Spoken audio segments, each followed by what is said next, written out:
Hello students, आज अपन नए chapter की बात कर रहे हैं। Chapter number 7 factorization. Right, factorization actual में है क्या? अपने पास जो अलजेब्रिक एक्सप्रेशंस हैं, उन अलजेब्रिक एक्सप्रेशंस को अगर आप प्रोडक्ट फॉर्म में रखते हैं, that means to product form में रखते हैं। अगर सपोज मैं आइडेंटिटी की बात करूं आपसे, आपके पास जो आइडेंटिटी थी a square minus b square is equal to this one is the form of a plus b and a minus b। Right, तो this one is the two algebraic expressions. ये मैं इन टू अलजेब्रिक एक्सप्रेशंस की बात ना करके अगर मैं इसे सिंगल कह रहा हूँ, a square plus b square को मैं रख सकता हूँ a plus b a minus b में। That means this one is the product of two terms. Right, factors का मतलब क्या है? अपन उसको ब्रेक करें। एक एक्सप्रेशन अपन को गिवन होगा, उसमें से कोई टर्म आपकी सिंगल अगर टर्म कॉमन आ रही है तो उसे आप कॉमन लेंगे। राइट, अगर आपके पास कोई बाइनोमियल कॉमन आ रहा है तो कॉमन लेंगे, या फिर अपन सेपरेटली कोई ब्रैकेट पूरा कॉमन आ रहा है, अलग अलग दोनों पार्ट्स अलग अलग ब्रेक होते हैं। तीन फॉर्म अपने पास आएगी उसके अंदर। जो फर्स्ट एक्सरसाइज है आपकी 7A, तो उसके अंदर से जो टर्म अपने पास कॉमन आ रही है, मोनोमियल कॉमन आ रहा है तो मोनोमियल, बाइनोमियल कॉमन आ रहा है तो बाइनोमियल, और फिर आपके पास जो फैक्टर्स, अगर आपके पास ब्रैकेट पूरा कॉमन आ रहा है, दोनों सेपरेट हो रहे हैं अलग अलग टर्म में, तो आपके पास वो फॉर्म भी है। ठीक है, अपन एक्सरसाइज के क्वेश्चन से थोड़ा सा ज्यादा समझेंगे अच्छे से। हम स्टार्ट करते हैं एक्सरसाइज 7A।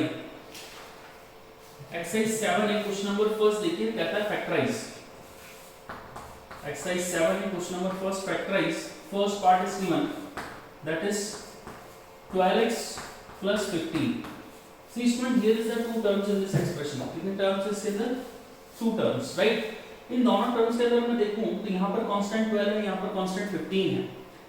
कौन सी ऐसा टेबल है या नंबर है, मैं कह सकता हूँ, जिससे दोनों टर्म डिवाइड जाती है?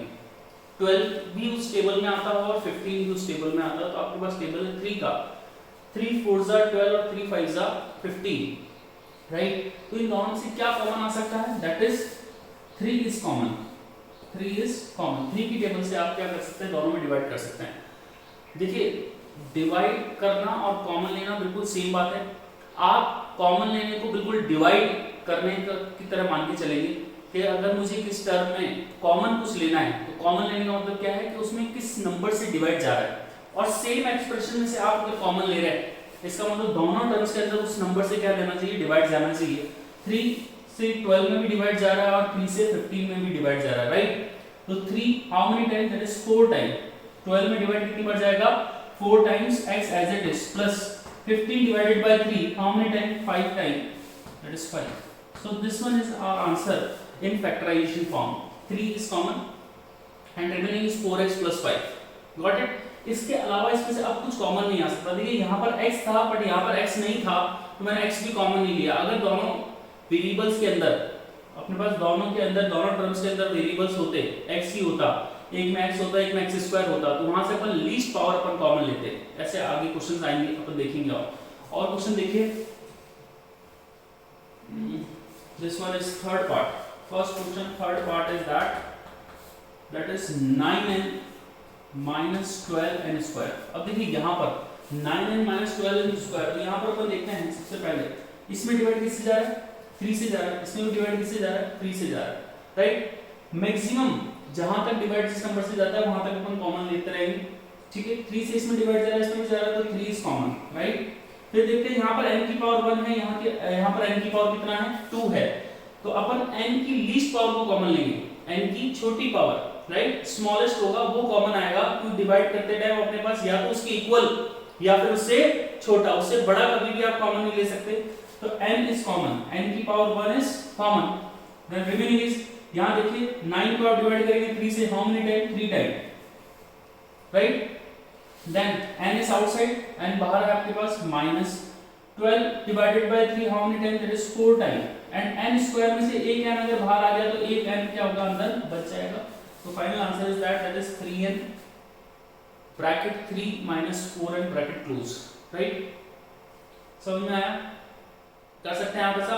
कॉमन लेना है ना? पहले कांस्टेंट को देखें, कांस्टेंट में से क्या कॉमन आ रहा है, फिर उसके बाद वेरिएबल जो गिवन है उस वेरिएबल में लीस्ट पावर को आपको कॉमन लेना है। जो कॉमन आ रहा है दोनों में वही आपको लेना है, अदरवाइज कॉमन नहीं लेना है। Okay, now see again question number second देखिए। Question number second first part is 16 a square minus 24ab, right. क्या कॉमन आ रहा कॉमन से? पहले कांस्टेंट की बात करो। यहां पर देखिए 4 से डिवाइड जा रहा है दोनों में, है ना, और किससे बड़ा से बड़ा आपको नंबर लेना है, 8 से डिवाइड जा रहा है ना, 8 टू मतलब मैक्सिमम जिससे आपको कॉमन आता हो। 8 से देखिए 8 टू 16, 8 3 24 जा रहा है। उसके बाद आगे किस नंबर से देते हैं तो नहीं जा रहा है, तो 8 इज कॉमन। क्या कॉमन आ जाएगा? 8, राइट। इसका मतलब 8 से अपन डिवाइड कर रहे हैं। फिर देखिए a स्क्वायर यहाँ पर है, यहाँ a की पावर 1 है, तो क्या कॉमन आएगा? b power a, that is a is common. Okay, यहाँ पर b नहीं है, यहाँ पर b है, तो कॉमन नहीं आएगा। Now the remaining is that 16 divided by 8 how many times? That is 2 times, right? A square, a outside, then a is remaining, minus sign as it is.